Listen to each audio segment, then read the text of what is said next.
السلام علیکم، میں ہوں فیصل محمد اور آپ دیکھ رہے ہیں ہمارا YouTube channel views of Faisal Muhammad. ایک اہم خبر جو آپ کو شاید یاد ہوگا کہ ہم نے پہلے بھی دی تھی اور آج وہ کنفرمیشن ہوئی ہے کہ امریکہ، بھارت، یو اے ای اور اسرائیل جو ہے ایک اقتصادی اتحاد بنانے جا رہا ہے۔ آپ کو یاد ہوگا کہ ہم نے چند ماہ قبل ایک بات بتائی تھی کہ اسرائیل کوشش کر رہا ہے کہ مشرق وسطیٰ کے اندر سنگل کرنسی بنائی جائے، تو یہ جو ہے بنیادی طور پر اس کی جانب پہلا قدم ہے، اور یہ جو ہے صرف ایک اقتصادی اتحاد نہیں ہوگا بلکہ اس کو بعد میں کوشش ہی کی جائے گی کہ دفاعی اتحاد بنایا جائے، اور اس اتحاد میں ایک اقتصادی اتحاد بھی ہوگا اور شاید دفاعی اتحاد بھی ہو، اور لیکن اس کا ایک مقصد یہ بھی ہے کہ بھارت کو اب مشرق وسطیٰ کے اندر یعنی دوسرے اسلامی ملکوں کے اندر ایکسیس دیا جائے زیادہ سے زیادہ سیاسی طور پر، اور ان کے جو معاملات ہیں ان کے اندر دخل اندازی کرنے کی، کیونکہ بھارت کا آپ کو پتہ ہے کہ بھارت کی سیاست ہمیشہ ایسی بنیاد پہ رہتی ہے کہ وہ ہمیشہ ہر جگہ جہاں بھی جاتا ہے وہ ڈسٹرکشن پیدا کرتا ہے ہر اس کنٹری یا ہر اس ریاست کے اندر جو کہ ہندوتوا کے نظریے کے اوپر نہیں چلتی۔ ظاہر سی بات ہے ہندوتوا یا ہندو نظریے کی ایک ہی ریاست ہے، تو ان کا ایک نظریہ یہ ہے کہ جو ریاست ہندو نہیں ہوگی اس کو ڈسٹرکشن کرنا یا اس کے اندر انتشار پیدا کرنا یا اس کو اپنے ماتحت کرنا، یہ بھارت کا ایک ایجنڈا ہے، اور یہی ایجنڈا جو ہے تقریباً پلس مائنس اسرائیل اور امریکہ کا ہے۔ اچھا، دوسری خبر اہم یہ ہے کہ آپ کو پتہ ہے کہ کافی دنوں بعد امریکہ نے اپنا سفیر جو ہے پاکستان کے اندر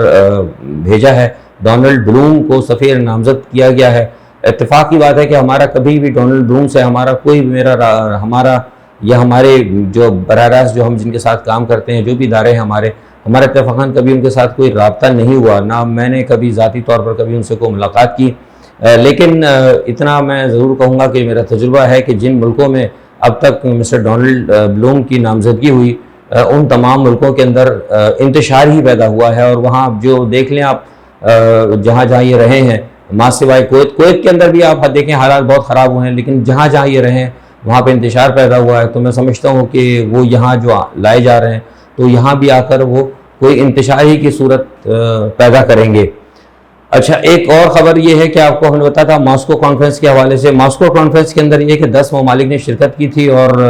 امریکہ کے بارے میں نے آپ کو بتا دیا تھا کہ انہوں نے شرکت نہیں کی، لیکن یہ ہے کہ اس میں جو اہم سب سے بڑی بات یہ ہے کہ طالبان نے اپنے بنیادی جو ڈھانچہ ہے جس کی جانب روس اور جن لوگوں کو عالمی برادری کو اعتراض ہو رہا تھا اس نے اس کے اوپر اب ویلکم کیا ہے اور کہا کہ ہم اپنے بنیادی ڈھانچے کو تبدیل کریں گے، جبکہ خواتین کے حوالے سے اور عورتوں کی یونیورسٹیز اور لیڈیز بچوں کی یونیورسٹیز کے حوالے سے، کالج کے حوالے سے وہ پہلے بھی آپ کو پتہ ہے کہ انہوں نے اعلان کر دیا تھا، اس کے بارے میں بتا چکا ہوں۔ لیکن سب سے بڑی بات یہ ہے کہ اس کانفرنس کے بعد امریکہ تو اس میں گیا نہیں تھا، لیکن اس کانفرنس کے بعد امریکہ نے پھر ایک بار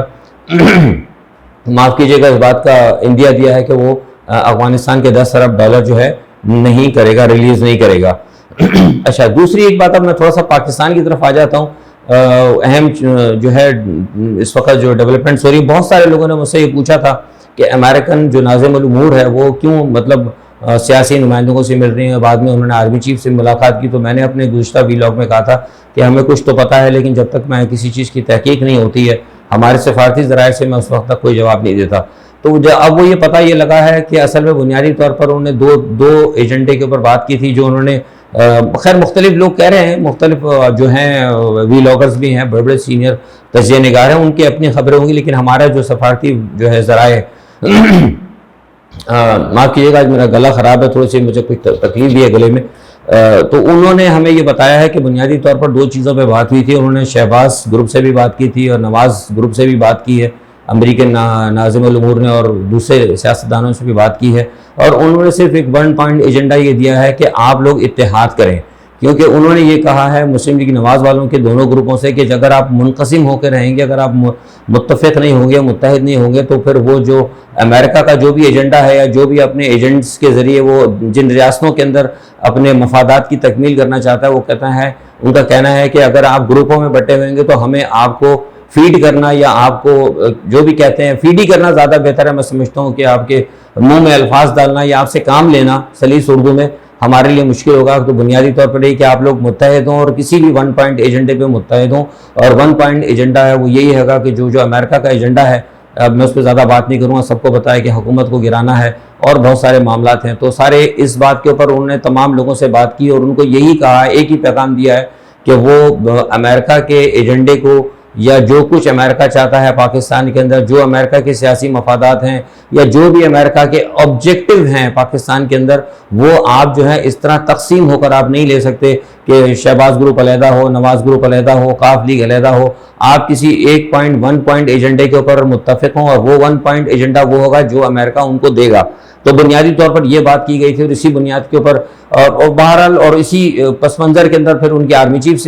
سے تو خیر ملاقاتیں آپ کو میں نے پہلے بتایا کہ معمول کی ہوتی ہے، لیکن وہاں پھر بات یہی ہوئی تھی کہ امریکہ کے ساتھ روابط رکھے جائیں اور چین کے تحفظات وہ میں آپ کو پہلے بتا چکا ہوں۔ بہرحال کہنے کا مقصد یہ تھا کہ بہت سارے لوگوں نے مجھ سے سوال کیا تھا فیصل صاحب یہ بات بتائیں کہ ان ملاقاتوں کا مقصد کیا ہے، تو میں نے آپ کو یہ بات اب کنفرم کر کے بتائی۔ اچھا، اب اس وقت جو ہے آپ کو بتایا کہ میں نے بتایا کہ FATF کا اجلاس ہونے جا رہا ہے، اور FATF کے اجلاس کے مرتبہ آپ دیکھیں کہ اس مرتبہ پھر دیکھیے، جو آپ کو یاد ہوگا ماضی میں بھی جب FATF کا اجلاس ہو رہا تھا مولانا فضل الرحمان صاحب کا سرکس بڑے زوروں پہ چل رہا تھا، اور اب پھر FATF کا اجلاس ہو رہا ہے تو پھر مولانا فضل الرحمان صاحب بھی کا سرکس دوبارہ جو ہے ان کا جو کیا کہتے ہیں کہ ہوتا تھا کسی زمانے میں وہ ایرانی سرکس، تو اسی طرح مولانا فضل الرحمان صاحب کا سرکس پھر دوبارہ شروع ہو رہا ہے، اور ساتھ ہی ساتھ جو ہے تحریک لبیک والے بھی اس وقت میدان میں آ گئے۔ تو میری بات ایک سمجھ میں نہیں آتی، آپ کو یاد ہوگا میں نے بہت پہلے کہا تھا، میں اپنی خبر پہ پہلے بھی قائم ہوں، میں یہ نہیں کہتا کہ کوئی سیاسی جماعت کوئی خدا نہ کرے جو مطلب مذہبی جماعتیں ہیں، مذہبی جماعتیں میں بہت رسپیکٹ کرتا ہوں تحریک لبیک کی، اور اللہ تعالیٰ غریق رحمت کرے خادم رضوی صاحب کو، میرے ان سے براہ راست تعلقات بھی تھے اور میں ان کا بڑا گرویدہ ہوں کہ انہوں نے میرے کہنے پہ 2-3 بڑی اہم باتیں انہوں نے میری مانی تھیں جن کا احسان میں ساری زندگی ابھی تک نہیں بھلا سکتا۔ لیکن یہ بات میں یہاں یہ بھی کہوں گا کہ بہت سارے لوگ جو ہیں ہمارے پاس جو غیر ملکی جو ایجنسیز کے ساتھ ہماری جو کہیں نہ کہیں ہماری ہوتی ہے انٹریکشن، اس سے ہم نے بتایا تھا آپ کو کہ پاکستان کی مذہبی جماعتوں میں کچھ ناپسندیدہ لوگ چند ایک ضرور داخل کر دیے گئے ہیں، اور ان کی ہمیشہ کوشش ہوتی ہے کہ کسی نہ کسی ایسے موقع کے اوپر کوئی نہ کوئی ایسا ایجیٹیشن شروع کیا جس سے کہ ملک اور ریاستی جو مفادات ہیں ان کو نقصان پہنچا جائے۔ اب جب دیکھیے FATF کا اجلاس ہو رہا ہے تو فوری طور پر تحریک لبیک نے بھی دھرنے کا اعلان کر دیا۔ اب میں یہ اس پہ تحریک لبیک کو کرٹیسائز نہیں کروں گا، لیکن ان لوگوں کو خود سوچنا چاہیے کہ ایسے موقع پر جب ریاست کے اور قوم کے اہم فیصلے ہو رہے ہوں تو اس وقت یہ چیز کیوں کی گئی۔ آپ کو معلوم ہے کہ لاہور ہائی کورٹ نے جب سعد رضوی کے حوالے سے ایک فیصلہ دے دیا تھا تو حکومت سپریم کورٹ میں گئی تھی، تو میں نے ان کو یہ کہا تھا اب کیونکہ وہ رضوی صاحب تو رہے نہیں، جو سینئر تھے ان کے والد صاحب، تو اب یہ تھے، ان سے تو خیر میری کبھی انٹریکشن نہیں ہوئی ان کے صاحبزادے سے سعد رضوی سے، لیکن بنیادی طور پر ان کو چاہیے تھا کہ یہ بھی سپریم کورٹ پہ جاتے اور سپریم کورٹ میں جا کے ان کو کہنا چاہیے تھا کہ جب ہائی کورٹ نے ان کو کہہ دیا ہے تو ہم جو ہے تحریک لبیک جو ہے باقاعدہ آپ کو ایک ضمانت دیتے ہیں سپریم کورٹ کو کہ ہم ملک کے اندر کوئی نظم و نسق کا مسئلہ پیدا نہیں ہوگا، ہم ایک سیاسی جماعت بھی ہیں، ہم ایک مذہبی جماعت بھی ہیں، ہمارے ووٹس ہیں، ہمارے ووٹر بینک ہے، ہماری ایک اکثریت ہے، تو ہم سپریم کورٹ کو اور اداروں کو یقین دلاتے ہیں کہ کوئی ایسا مسئلہ نہیں ہوگا، ان کو ریلیز کیا جائے اور جو ہمارے مطالبات ہیں ہم بات کریں گے۔ لیکن وہ سپریم کورٹ میرے خیال سے نہیں گئے، یا پتہ نہیں اگر گئے تھے تو میرے علم میں بہرحال نہیں ہے، لیکن اس وقت انہوں نے فوری طور پر وہ 12 گھنٹے کا ان کو نوٹس دے دیا، 2 دن کا، اور اس کے بعد یہ کہ وہ کہہ رہے ہیں کہ دھرنا ورنا بھی دیں گے۔ اچھا، پیچھے سے ساتھ میں آپ کے اللہ ماشاءاللہ جو شہداء فاؤنڈیشن ہے، شہداء فاؤنڈیشن کے بارے میں کچھ نہیں کہوں گا، شہداء فاؤنڈیشن کے بارے میں آپ کو سب کچھ پتا ہے کہ وہ لال مسجد کے حوالے سے جو کچھ ہے وہ بھی ان کے پشت پر آ کر کھڑی ہو گئی ہے۔ تو میں سمجھتا ہوں کہ شہداء فاؤنڈیشن کا اس وقت تحریک لبیک کی حمایت والی بات کرنا میں سمجھتا ہوں میری بہرحال یہ سمجھ سے باہر ہے، یہ ساری باتیں جو ہیں، تو یہ جو ہے نا مجھے کچھ لگتا ہے کہ معاملہ گڑبڑ ہے اور کچھ لوگ ایسے ہیں جو کہ حالات کو خراب کرنا چاہتے ہیں۔ لیکن یہاں پر میں آپ کو ایک خبر یہ دے دوں کہ یہ جو کچھ بھی سرکس ابھی اچانک شروع ہوا ہے، ان کو کہیں نہ کہیں سے پیچھے سے کوئی نہ کوئی ایک ہلہ شیری ضرور ہوئی ہے۔ تو بہرحال دیکھیں اب یہ کیا ہوتا ہے، اس میں دیکھنا پڑے گا۔ اچھا، اس میں پھر ایک بات یہ بھی ہے کہ دوسری جو سب سے اہم بات ہے کہ میں نے آپ کو بتایا تھا، یہ جو ابھی جو عمران خان کی حکومت کے ساتھ جو بھی ہوا تھا ISI کے چیف کا مسئلہ، میں نے آپ کو بتا دیا تھا کہ وہ نوٹیفیکیشن کا ہو چکا ہے اور آج یا کل کے اندر بہرحال وہ اپنا میرے خیال سے وہ چارج سنبھال لیں گے۔ لیکن جن عاقبت اندیش لوگوں نے عمران خان صاحب کو مشورہ دیا تھا، انہوں نے غلط مشورہ دیا، میں اس کے بارے میں پہلے بھی کہہ چکا ہوں، اب نہیں بتاؤں گا، لیکن لوگوں کو یہ پتہ ہونا چاہیے کہ جنرل فیض کا جو ہے کور میں جانا بہت ضروری ہے، اور جہاں تک میری معلومات ہیں اس حوالے سے وہ یہ ہے کہ شاید اگلے آرمی چیف جو ہیں ان کا نام جو ہے جنرل فیض ہو سکتے ہیں، تو لہٰذا جنرل فیض کو آرمی چیف بننے کے لیے میرے خیال سے شاید جہاں تک میری معلومات ہے، مائٹ بھی ہو سکتا ہے کہ میں رانگ ہوں، لیکن جو مجھے پتا ہے وہ یہ ہے کہ جو کوئی فوجی عسکری ماہری اس پہ زیادہ بہتر رائے دے سکتا ہے، لیکن میری معلومات کے مطابق کور کمانڈر کا کور کا تجربہ ہونا بہت ضروری ہے، تو لہٰذا یہ سوچ کر جو ہے جنرل فیض کو بھیجا گیا تھا، اور میری معلومات کے مطابق یہ کہ جنرل فیض صاحب جو ہیں آئندہ آرمی چیف ہو سکتے ہیں، گو کہ پیچھے ایک صاحب اور ہیں، میں اب ان کا نام نہیں لوں گا، لوگ جانتے ہیں، لوگ سمجھ گئے ہوں گے۔ تو یہ سارے معاملات چل رہے ہیں، اور ایک بات دوسری یہ ہے کہ یہ جو کچھ بھی سارا اس وقت پاکستان کے اندر سلسلہ ہو رہا ہے، اور یہ جو اچانک سارے معاملات ہوئے، میں نے آپ کو کل اشارہ دیا تھا کہ کھچاؤ برقرار ہے، جو لوگ کہتے ہیں کہ کھچاؤ نہیں ہے، بہرحال ان کی اپنی اطلاعات ہوگی، میری اطلاعات جو ہیں کہ کھچاؤ ہے، اور ایک جو ہوتا ہے نا کہ عدم اعتماد کی جو فضا جو ہوتی ہے، دیکھیے میں نے ہمیشہ پہلے کہا کہ اعتماد یا تو پورا ہوتا ہے یا پھر نہیں ہوتا، آدھا اعتماد یا پونا اعتماد یا 3/4 اعتماد نہیں ہوتا، تو اعتماد جو تھا وہ تقریباً اب ختم ہو چکا ہے، فضا اس کے اندر اعتماد کی عدم اعتماد کی بہرحال جو ہے برقرار ہے، تو دیکھیے کیا ہوتا ہے۔ لیکن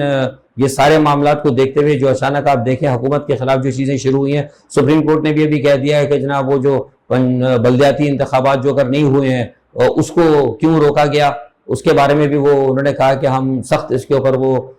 نوٹس لیں گے کہ بلدیاتی انتخابات میں کیوں تاخیر ہوئی۔ تو میں سمجھتا ہوں اگر سپریم کورٹ نے اس کے اوپر بھی اگر کوئی ایکشن لیا تو وہ بھی نظر جو ہے بزدار حکومت پہ گرے گا۔ تو بنیادی طور پر کہنے کا مقصد یہ ہے کہ ساری چیزیں جو ہے کہیں نہ کہیں ظاہر کرتی ہیں کہ عمران خان کے گرد جو ہے نا گھیرا تنگ ہو رہا ہے، اور کچھ لوگ جو ہیں جو پیچھے سے بیٹھے ہیں، میں نے ایک دفعہ پہلے بھی کہا تھا کہ جن کا تعلق کہیں نہ کہیں نواز شریف اور اپوزیشن کے ساتھ ہے، ظاہر ہے طاقتور حلقوں کے اندر کہیں نہ کہیں تو انٹریکشن تو ہوتی ہے، پھر غیر ملکی جو ہے ان کی بھی وہ ہوتی ہے، تو وہ لوگ بھی کہیں نہ کہیں متحرک ہیں، وہ کوشش کر رہے ہیں کہ صورتحال کو عمران کے حق میں خراب کرنے کے لیے ہلہ شیری دے۔ لیکن بہرحال